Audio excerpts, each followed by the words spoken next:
वचन यहाँ पर यह कहता है, यदि तू विश्राम दिन को अशुद्ध न करे, अर्थात मेरे उस पवित्र दिन में अपनी इच्छा पूरी करने का यत्न न करे और विश्राम दिन को आनंद का दिन और यहोवा का पवित्र किया हुआ दिन समझकर माने, यदि तू उसका सम्मान करके उस दिन अपने मार्ग पर न चले, अपनी इच्छा पूरी न करे और अपनी ही बातें न बोले, तो तू यहोवा के कारण सुखी होगा और मैं तुझे देश के ऊंचे स्थानों पर चलने दूंगा।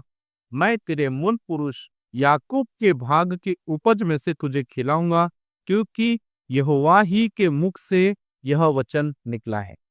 दोस्तों, यहाँ पर विश्राम दिन के बारे में परमेश्वर का वचन यह कहता है कि विश्राम दिन को अगर तू अशुद्ध ना करे और पवित्र दिन में अपनी इच्छा पूरी का यत्न ना करे, परंतु परमेश्वर की इच्छा को पूरी करे और यहोवा का जो दिन है वो पवित्र करके माने, यदि उसका सम्मान करे, तो याकूब के विषय में लिखा हुआ है, जिस तरह से याकूब आशीषित किया गया उसी तरह से तू भी आशीषित किया जाएगा। दोस्तों, पवित्र दिन के लिए अर्थात सबत के दिन के लिए परमेश्वर ने बहुत ही अच्छी अच्छी बातें परमेश्वर ने अपने लोगों के लिए यहाँ पर बोली है कि उस दिन हमें अपनी इच्छा पूरी नहीं करना है, उस दिन हमको पवित्र करके मानना है और परमेश्वर के वचनों के अनुसार ही उस दिन को हमको मानना है। परमेश्वर का वचन हमसे ऐसा ही कहता है और इसलिए यहाँ पर यशायाह में 58 अध्याय वचन 12 में परमेश्वर का वचन यह कहता है कि अगर तू ऐसा करेगा तो तू सुखी रहेगा। दोस्तों, परमेश्वर चाहता है कि हम लोग सुखी रहे। कहने का मतलब यह है कि अगर हम उस दिन को अशुद्ध ना करें तो परमेश्वर हमें सुखी रखेगा, क्योंकि ये परमेश्वर का वचन है और परमेश्वर चाहता है कि सबत का दिन अर्थात परमेश्वर की उपस्थिति का दिन, परमेश्वर के विश्राम का दिन, हम उसको पवित्र करके माने। जो लोग उस दिन को पवित्र करके नहीं मानते, जो लोग सबत के दिन में आराधनालय में नहीं जाते, जो लोग सबत के दिन में अपनी इच्छा पूरी नहीं करते परंतु परमेश्वर की इच्छा को पूरी करते हैं, तो वह परमेश्वर के दिन को पवित्र ठहराता है। अगर कोई व्यक्ति सबत के दिन आराधनालय में नहीं जाता है और वो अपनी इच्छा पूरी करता है, अपने कामकाज की तरफ ध्यान देता है और परमेश्वर की इच्छा के अनुसार नहीं चलता, तो बाइबल हमको ये बताती है कि हम उस दिन को अशुद्ध करते। दोस्तों, सबत के दिन को अशुद्ध ना करें। जहां कहीं भी आप हो, आराधनालय में अवश्य जाए, जरूर जाए, उसको कभी भी मिस मत करें, क्योंकि हमारा परमेश्वर वो जलन रखने वाला परमेश्वर है। उसने कहा है कि उस दिन को तुमको पवित्र मानना है। उस दिन को बहुत जरूरी है कि हम उस दिन को पवित्र करके माने, आराधनालय में जाएं। अगर हम इसके अनुसार नहीं चलते तो हम परमेश्वर के ठहराए हुए आशीष वाले दिन को हम अशुद्ध करते हैं। और दोस्तों, अगर हमने उसके दिन को अशुद्ध किया तो हमारे जीवन में आशीष नहीं आएगी, श्राप ही आएगा। इसलिए परमेश्वर के वचन को वो जरूरी है हमको जानना कि परमेश्वर का वचन क्या कहता है, और अगर हम उन वचनों में खरे नहीं उतर रहे हैं तो हमारे ऊपर में श्राप आ सकता है।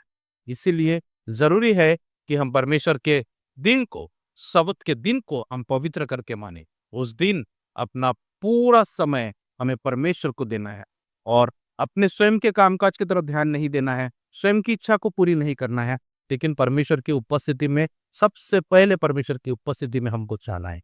दोस्तों, परमेश्वर का वचन आज आपसे यह बात करता है कि परमेश्वर के वचन को अगर तुम शुद्ध करके मानोगे तो परमेश्वर याकूब के यहाँ पर वचन में लिखा हुआ है कि याकूब के भाग की उपज में से मैं तुझे खिलाऊं। याकूब के लिए जो कुछ भी आशीष रखी गई थी उनमें से वो हमको खिलाएगा। परमेश्वर का वचन बहुत ही अनमोल है दोस्तों, और यहाँ पर वचन ये कहता है कि क्योंकि यहोवा ही के मुख से यह वचन निकला है। यह परमेश्वर का वचन जो परमेश्वर के मुख से निकला है, जरूरी है जो परमेश्वर ने अपने मुख से कहा है वैसा हमको कर। यीशु मसीह ने परमेश्वर के मुख से निकलने वाले हर एक वचन को पूरा किया।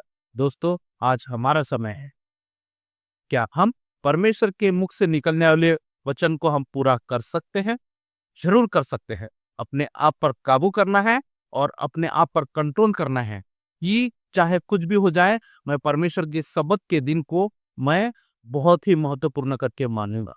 और बहुत ज्यादा जरूरी है कि हम परमेश्वर के दिन को पवित्र करके माने। और हो सकता है हमें कोई दूसरे काम आ जाए, हो सकता है या कुछ प्रॉब्लम्स आ जाए, लेकिन कोशिश जरूर करें कि हम परमेश्वर के दिन को पवित्र करके माने। अगर हम ऐसा करते हैं तो हम उसकी मर्जी को, परमेश्वर की इच्छा को हम पूरा कर। दोस्तों, मसीह जो हमारे लिए क्रूस पर बलिदान हुआ, वचन में यह लिखा है कि उसने सब कुछ पूरा किया। आज हम मसीह पर विश्वास करते हैं, जरूरी है हमें भी परमेश्वर के वचन के अनुसार चलना है। अगर हम चलते हैं तो परमेश्वर हमें बरकतों से, अपने आशीषों से भरता है। और परमेश्वर से लोगों को श्राप नहीं लेना है।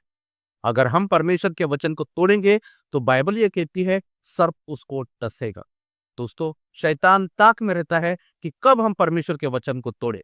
शैतान इस ताक में रहता है कब हम परमेश्वर के अनआज्ञाकारिता में चले जाए। लेकिन दोस्तों, हमें शैतान की बात नहीं परंतु परमेश्वर की बात को मानना है। अगर हम परमेश्वर की मर्जी को पूरा करते हैं तो हम शैतान को हमसे दूर करते हैं। अगर हम परमेश्वर की मर्जी को, उसके वचन को पूरा नहीं करते हैं तो शैतान हमारे जीवन में प्रवेश करता है और वो अपने काम को करना शुरू कर देता है। क्योंकि परमेश्वर का वचन ये कहता है, शैतान अर्थात चोर किसी और काम के लिए नहीं परंतु केवल चोरी करने, घात करने और नष्ट करने को आता है। और यीशु मसीह ने कहा, मैं आया हूं कि तुम जीवन को पाओ। दोस्तों, हम अगर परमेश्वर में बने रहते हैं, उसके वचनों को पूरा करते हैं, तो शैतान हमारा कुछ नहीं बिगाड़ सकता। अगर हम नहीं बने रहते तो शैतान घात करने को आता है, नाश करने को आता है। वो तैयार होता है। हम उसको निमंत्रण देते हैं कि शैतान तू, अब मैंने परमेश्वर की आज्ञाओं को नहीं माना है, अब तू मेरे जीवन में आ जा। और वो शैतान आता है और वो आपके जीवन में और सबके जीवन में जो अनआज्ञाकारिता में बने हुए हैं, उन सब के जीवन में शैतान अपना काम करना शुरू कर देता है। दोस्तों, शैतान को अवसर मत दो और समय को बहुमूल्य समझो। ये समय एक ही बार परमेश्वर ने हमको दिया है। ये जीवन एक ही बार परमेश्वर ने दिया है, दूसरा जीवन नहीं दिया है। इस जीवन में तय कर लो कि वचन ये कहता है कि तुम किसकी सेवा करो, तो तुम चुन लो।